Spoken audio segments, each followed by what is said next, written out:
తెలంగాణలో ఇక బీసీలందరూ సంఘటితమైతే మిగతా కులాలకు సంబంధించి పెద్ద దెబ్బ.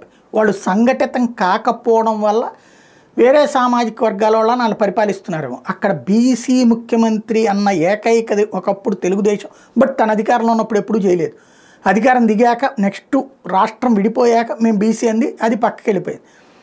మళ్ళీ వాళ్ళు ప్రధాన పక్ష నాయకుడు వచ్చేటప్పటికి కులం బేసిస్ మీద కాకుండా అక్కడ మళ్ళీ తమ వాళ్ళకి ఇచ్చుకున్నటువంటి పరిస్థితి ఉంది, లేదా ఇతర నాయకులకి రెడ్డికి వీళ్ళకి ఇచ్చినటువంటి పరిస్థితి ఉంది. అదే ఇప్పుడు తెలంగాణలో చూస్తే మొత్తం కుటుంబాలు 1,79,79,457 సర్వేలో 96.9% మంది సర్వే చేశారు. 1,12,15,134 3,64,320 మంది పాల్గొనలేదు. 3.1% మంది పాల్గొన్న జనాభా 3,54,77,554.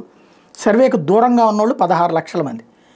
చివరికి బీసీలు 1,64,09,179, అంటే 46% మంది బీసీలు ఉన్నారు. ఎస్సీలు 17.43 ఉన్నారు. ఎస్టీలు 10.45 ఉన్నారు. ఓసీలు 13.21% ఉన్నారు. అంటే కేవలం 47,21,115 మందే ఓసీలు అక్కడ. ముస్లిం బీసీలు 10.08, 35,76,588.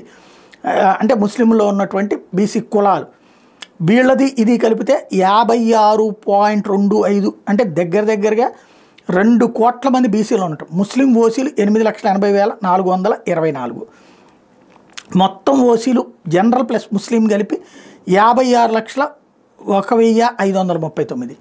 దీన్ని బట్టి ఏం తేలుతోంది?